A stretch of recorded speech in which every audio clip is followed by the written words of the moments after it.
li nga xamante ne moom mooy génn googu mu génn ci gouvernement bi gis nga ki nga xamante ne moom mooy sunu président de la république ak peut-être la surprise bi mu ñëw ak Al Amine Lo tabb ko en tant que premier ministre du Sénégal profilam lan la lay jox exactement. non Al Amine Lo comme la c'est-à-dire Al Amine Lo moo nekkoon ministre secrétaire général bu Ousmane Sonko. Donc situation bi ñu nekk moom il a sa part de responsabilité. Ousmane Sonko ñëpp xam nañ ñu xamul dara jàngul dara xamul dara il est fondamentalement incompétent. Mais quand tu es ministre secrétaire général du gouvernement, à la limite tu es une sorte de tour de contrôle. Donc tout ce que Sonko a fait pendant les 20 premiers mois, mais Amadou Amine Lo est responsable. Parce que c'était le ministre secrétaire général du gouvernement. Donc cette histoire de dette cachée là, donc forcément si Sonko est responsable, lui aussi il n'a pas de responsabilité. Ou bien il y a deux choses l'une. Ou bien xamoon na bu Sonko waxee que oui la dette cachée là dinañu dugal ci guuta mu xam noppi, ou bien mu encouragé ko mu def ko. Donc tout l'actuel premier ministre qui doit nous sortir de l'ornière est co-responsable de la situation que nous vivons. Parce que quand même le monsieur a un excellent profil, il a été à la Banque centrale. Donc comment tu peux être banquier central BCEAO, tu as un premier ministre dont tu es le secrétaire général nga koy bàyyi muy dem def affaire dette cachée, alors que ñëpp xam nañu dette cachée mënul am parce que le Sénégal s'endette en devise et ça passe par la Banque centrale. C'est lui qui était à la Banque centrale. Donc c'est pourquoi moi j'ai des doutes. Li ñu def dans les 20 premiers mois, donc lui il est au centre du dispositif. Et je ne pense pas que dans les 20 prochains mois, et puis d'après ce qui s'est passé, que mu mën a def loo xam ni voilà dina mën a changer situation réew mi. Et beneen affaire bi rek dégg naa ko aussi. discours bi mu def démb. discours bi quand même ça ne prête pas à l'optimisme. Dégg naa ko muy affaire martyr. damay wax les seuls martyrs au Sénégal ce sont les gens qui ont donné leur vie pour que la Casamance reste dans le Sénégal. Les seuls vrais martyrs du Sénégal, ce sont les gens qui sont morts en Casamance pour sauver l'unité nationale. Il n'est pas du rôle du premier ministre du Sénégal mu taxaw fële di wax affaire martyr. Et moi, je suis pas d'accord que ces gens-là soient des martyrs. Ça veut dire que s'il y a des martyrs, il y a des coupables. Ñan ñooy les coupables? Les forces de l'ordre qui ont sauvé la République. Donc quand vous êtes premier ministre du Sénégal, vous incarnez le gouvernement du Sénégal. Am na débat yoo xam ne war ci dugg. Donc le fait que Al Amine Lo commence à faire martyr pour plaire à Sonko wala pour plaire à Diomaye, ça montre qu'il ne connaît pas son rôle. Et quand vous êtes premier ministre du Sénégal, vous incarnez le gouvernement. Quand tu dis gouvernement, c'est le Sénégal. Donc tu peux pas vouloir être dans la courtisanerie pour plaire à ces gens-là. Ba dugg ci affaire martyr. Son rôle, on ne lui demande pas de parler de martyr. On lui demande de relancer l'économie. Le problème du Sénégal, c'est l'économie. On ne lui demande pas de faire de la politique politicienne. D'ailleurs, ni mu waxee rek, on comprend pourquoi ñu tabb ko. On passe d'une extrémité à une autre. On passe d'un premier ministre qui croyait qu'il était le patron du président de la République à un premier ministre qui va probablement jamais contredire, qui va jamais nuancer les propos du président. Donc on tombe de Karim en Silla. Autant Sonko était excessif, autant le gars va être passif. Alors qu'un premier ministre... C'est ce qu'il a dit en tout cas. Oui, non, et ça montre que, bon, pour les gens qui font de la psychologie, les amateurs de Freud, ça montre à quel niveau Sonko a traumatisé Diomaye.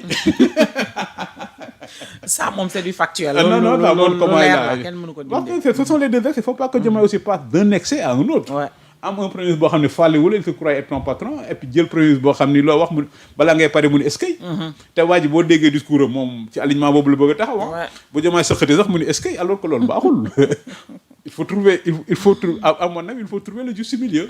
Il faut trouver le juste milieu. Mais il faut que affaire martyr man affaire li mu wax ci affaire martyr yi quand même tey na sama xel. Parce que premier ministre du Sénégal. Tu es premier de tout du gouvernement. Et le gouvernement, c'est pour tout le Sénégal. Donc le fait de, oui, je vais faire le président, les martyrs qui ont donné... Mais c'est quoi les martyrs? Comme je dis, quand il y a des martyrs, il faut que mbir mi leer ñu toj yax bi. Quand il y a des martyrs, il y a des coupables. Ñan ñooy coupables? Ceux qui ont sauvé la République. Les forces de l'ordre qui ont sauvé la République. Et c'est pourquoi je parle de négation du Sénégal. On doit beaucoup à nos forces de l'ordre. Parce que tey jii damay wax pétrole wala gaz day jeex. Mais par contre waaye bi Sénégal am être le seul pays africain à n'avoir jamais conduit anticonstitutionnel waaye boobu ba ilaa yow mi din du jeex. Et la négation du Sénégal nag moo bëggoon yàq moo nekk premier du Sénégal issu d'une alternance pacifique et démocratique. taxaw di wax ay martyrs. C'est quoi les martyrs? Les gens qui lors des émeutes voulaient incendier le pays. On ne peut pas accepter ça. Gars yi nee nañ les casseurs la ñu wooyee les martyrs. Non, bien sûr. dégg nga li ma wax Sénégal les seuls martyrs ce sont nos braves soldats et officiers qui ont donné leur vie pour l'unité du Sénégal. Ce sont les seuls vrais martyrs. ñoom c'est de vrais martyrs. sànq yaa ngi wax naan problème réew mi jafe-jafe yi mu am du leen lu dul économie. mais économie la est-ce que Al Amine Lo est le bon profil pour relever li nga xamante ni économiquement je veux dire mooy suñu réew jamono ji. non sur le papier il a le profil. mais li ñuy kii rek mooy mu comme ni ko commencé bëgg dugg dans la politique politicienne quoi di wax affaire u martyr loolu kenn loolu dugguloo ñu. il faut pas aussi qu'il confonde un bon banquier il faut pas qu'il confonde aussi c'est souvent dañ koy confondre l'économie ak les finances. un banquier là c'est les finances mais le problème du Sénégal c'est l'économie li may wax rek di ko fàttali tout individu a deux mains. L'État a deux mains. Ouais. La main droite ak la main gauche. La main droite, c'est celle qui crée la richesse, qui taxe les entreprises et les particuliers. La main gauche est celle qui redistribue. Problème Pastef, depuis 2024, ñoom ñëpp, que ce soit Sonko, Diomaye, que ce soit Aminou Lo mi, c'est la main droite de l'État qui a été amputée. C'est quoi la main droite de l'État? C'est-à-dire la création de richesse. ñoom bañ fi nekkee ba léegi. chaque fois qu'il y a un problème il pense que ay taxes ak impôts mën na régler le problème d'accord tout le monde est d'accord sur les taxes et les impôts. mais beneen affaire bi mooy créer la richesse. dama leen comparer les deux derniers tabaski bi fi Macky nekkee président ak ñi seen tabaski ni muy mel. et c'est ça l'économie bokkul am na temps bi may ñëw même boo duggee dans les marchés. c'est ça l'économie affluence bi doo gis la même chose. yow nag léegi nga nekk séeréer bu yeewu yow nag léegi nga bokk ci ñu yeewu. dama la ci exemple boo demee Amérique New York loolu la l'Amérique est le pays le plus riche au monde. Les Américains ñoom rek ñoo constitutionnalisé la poursuite du bonheur. La première phrase de la Constitution américaine dit les hommes sont créés libres et égaux et ils sont dotés par le Créateur de droits inaliénables. Parmi ces droits, la vie, la liberté et la poursuite du bonheur.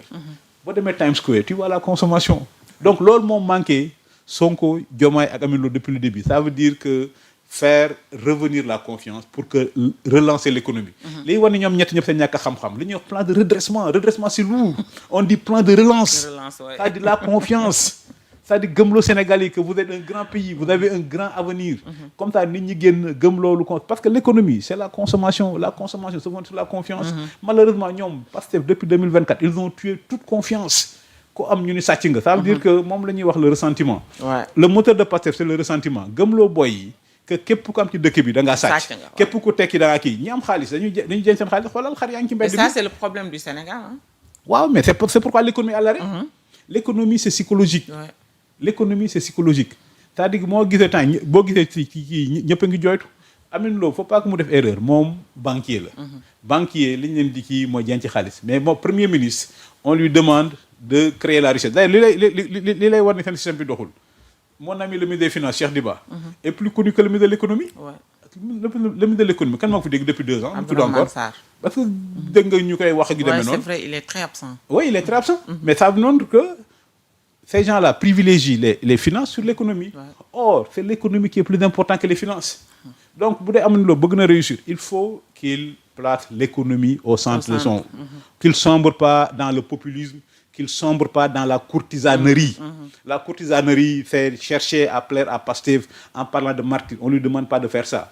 Il est économiste, il est banquier. On lui demande de se mettre au travail et de se focaliser sur l'économie. Alors, par rapport ak li nga xamante ne peut-être moom mooy le dialogue li nga xam ne ci la ñu nekkoon ci digg dialogue boobu sax d'ailleurs ci la li nga xamante ne mooy limogeage premier ministre bi amee